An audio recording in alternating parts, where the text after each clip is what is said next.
আসসালামু আলাইকুম, স্বাগতম জানাচ্ছি বিবিসি নিউজ আন্তর্জাতিক সংবাদে। শুরুতেই সংবাদ শিরোনাম, এরপর বিস্তারিত। সিনেটে নাকচ প্রস্তাব, ইরানের বিরুদ্ধে যুদ্ধের পুরো নিয়ন্ত্রণ ট্রাম্পের হাতেই। আলোচনার পথে ৩ বাধার কথা জানালেন ইরানের প্রেসিডেন্ট। লেবাননে ইসরায়েলি হামলায় ক্ষতিগ্রস্ত ৫০,০০০ ঘরবাড়ি। কড়া নিরাপত্তায় পশ্চিমবঙ্গের ১৫২ আসনে ভোটগ্রহণ চলছে। দর্শক, এতক্ষণ শুনছিলেন সংবাদ শিরোনাম। এখন বিস্তারিত। আপনি যদি ইসরায়েলের ধ্বংস চান এবং মুসলিমদের পাশে থাকেন, তাহলে ভিডিওতে লাইক করে চ্যানেলটি অবশ্যই সাবস্ক্রাইব করে দিবেন এবং আপনার মূল্যবান মতামত অবশ্যই কমেন্টে লিখে জানিয়ে দিবেন। এখন বিস্তারিত।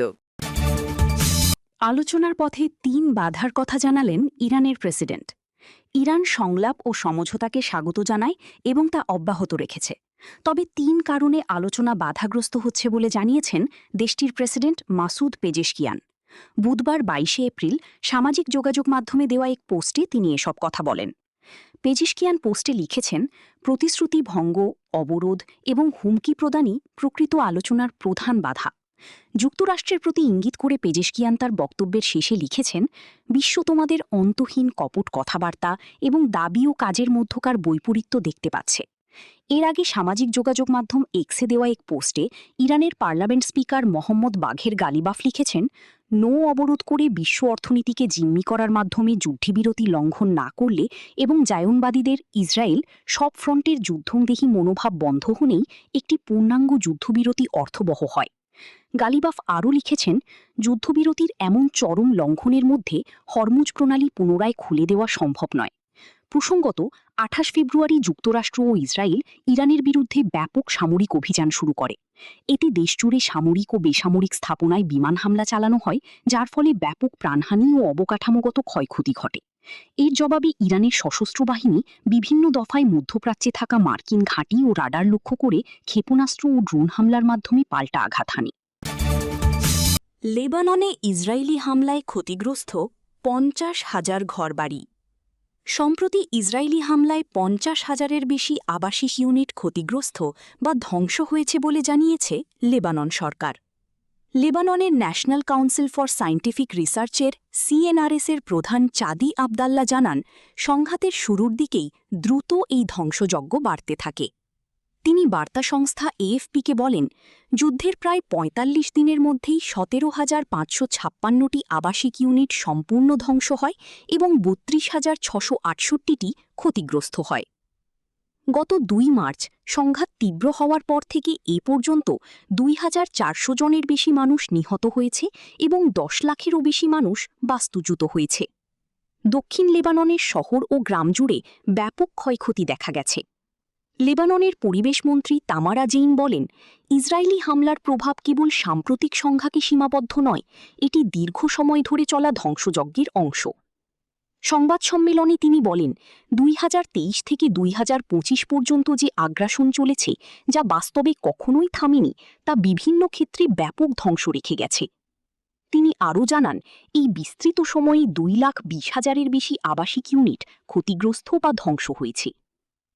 জেইন বলেন, ইসরায়েলি হামলায় আবাসিক এলাকা, বেসামরিক অবকাঠামো ও উপাসনালয় ক্ষতিগ্রস্ত হয়েছে। পাশাপাশি কৃষিজমি ও বনাঞ্চলেও ব্যাপক ক্ষতি হয়েছে। কড়া নিরাপত্তায় পশ্চিমবঙ্গের ১৫২ আসনে ভোটগ্রহণ চলছে। কড়া নিরাপত্তার মধ্য দিয়ে ভারতের পশ্চিমবঙ্গ রাজ্যের বিধানসভা নির্বাচনের ভোটগ্রহণ শুরু হয়েছে। ২৯৪ আসনে ২ ধাপে ভোট হবে। বৃহস্পতিবার ২৩ এপ্রিল প্রথম দফায় ১৬ জেলার ১৫২টি আসনে ভোট চলছে। বাংলাদেশ সময় সকাল ৭:৩০টায় শুরু হওয়া ভোট চলবে সন্ধ্যা ৬টা পর্যন্ত। আজ যেসব জেলায় ভোট হচ্ছে সেগুলো হল দার্জিলিং, কালিম্পং, জলপাইগুড়ি, আলিপুরদুয়ার, কোচবিহার, উত্তর ও দক্ষিণ দিনাজপুর, মালদহ, ঝাড়গ্রাম, পুরুলিয়া, বাঁকুড়া, বীরভূম, মুর্শিদাবাদ, পূর্ব ও পশ্চিম মেদিনীপুর এবং পশ্চিম বর্ধমান। দ্বিতীয় ও শেষ ধাপে ভোট হবে ২৯ এপ্রিল। ৪ মে ভোট গণনা ও ফল প্রকাশ হবে। প্রথম দফার ১৫২ আসনে প্রতিদ্বন্দ্বিতা করছেন মোট ১,৪৭৭ জন প্রার্থী।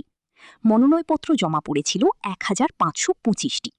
সবচেয়ে বেশি ১৫ জন করে প্রার্থী রয়েছেন কোচবিহার দক্ষিণ ও ইটাহার আসনে। নির্বাচন অবাধ ও শান্তিপূর্ণ রাখতে রাজ্য পুলিশের পাশাপাশি ২,৪০৭ কোম্পানি কেন্দ্রীয় বাহিনী মোতায়েন করা হয়েছে। কেন্দ্রীয় বাহিনী ইতিমধ্যে বিভিন্ন এলাকায় নিরাপত্তা জোরদার করেছে। নির্বাচন কমিশন জানিয়েছে, ভোটে কোনো ধরনের হাঙ্গামা, বুথ দখল বা জাল ভোটের চেষ্টা কঠোরভাবে দমন করা হবে। ভোট কেন্দ্রে প্রবেশেও এবার কড়াকড়ি ব্যবস্থা রাখা হয়েছে। ভোটারদের নির্ধারিত পরিচয়পত্র দেখিয়ে নির্বাচন কমিশনের কর্মকর্তাদের কাছ থেকে স্লিপ সংগ্রহ করে কেন্দ্রে প্রবেশ করতে হবে। দলীয় নেতাকর্মীদের অবাধ প্রবেশ বন্ধ রাখা হবে এবং ভোট কেন্দ্রের ১০০ মিটার এলাকার মধ্যে আলাদা ক্যাম্প থাকবে। নির্বাচন কমিশন সতর্ক করেছে, ভোটারদের ভয় দেখানো, বাধা দেওয়া, হামলা করা বা ভোট প্রক্রিয়ায় বিঘ্ন ঘটানোর চেষ্টা করলে সঙ্গে সঙ্গে গ্রেপ্তার করা হবে। পাশাপাশি মোটরসাইকেল চলাচলেও নিয়ন্ত্রণ আরোপ করা হয়েছে। নির্দিষ্ট নিয়ম মেনে চলাচল করতে হবে এবং রাতে মোটরসাইকেল চলাচলে কড়াকড়ি থাকবে। সিনেটে নাকচ প্রস্তাব। ইরানের বিরুদ্ধে যুদ্ধের পুরো নিয়ন্ত্রণ ট্রাম্পের হাতেই। ইরানের বিরুদ্ধে প্রেসিডেন্ট ডোনাল্ড ট্রাম্পের যুদ্ধ পরিচালনার ক্ষমতা খর্ব করার লক্ষ্যে আনা একটি প্রস্তাব মার্কিন সিনেটে আবারও নাকচ হয়ে গেছে। ট্রাম্পের যুদ্ধকালীন ক্ষমতা সীমিত করার এই পঞ্চম প্রচেষ্টায় ৪৬ জন সিনেটর প্রস্তাবের পক্ষে ভোট দিলেও ৫১ জন এর বিপক্ষে অবস্থান নেন। ফলে সংখ্যাগরিষ্ঠতা অর্জনে ব্যর্থ হওয়ায় প্রস্তাবটি পাশ হতে পারেনি। ভোটের আগে সিনেটের শীর্ষ ডেমোক্র্যাট চাক শুমার রিপাবলিকান সিনেটরদের কঠোর সমালোচনা করেন। তিনি মন্তব্য করেন, প্রেসিডেন্ট ট্রাম্প গত কয়েক সপ্তাহ ধরে যুদ্ধ শেষ করার ব্যাপারে কেবল ফাঁকা প্রতিশ্রুতি দিয়ে আসছেন। শুমার আরও বলেন, এই ভোটাভুটি ছিল সিনেটের রিপাবলিকান পুতুলদের জন্য সেই যুদ্ধ বন্ধের পঞ্চম সুযোগ, যা তারা কাজে লাগাতে ব্যর্থ হয়েছেন। মূলত ট্রাম্পের যুদ্ধ ক্ষমতা বজায় রাখা এবং ডেমোক্র্যাটদের তা সীমিত করার লড়াইয়ে এই ভোট রিপাবলিকানদের জয় হিসেবেই দেখা হচ্ছে।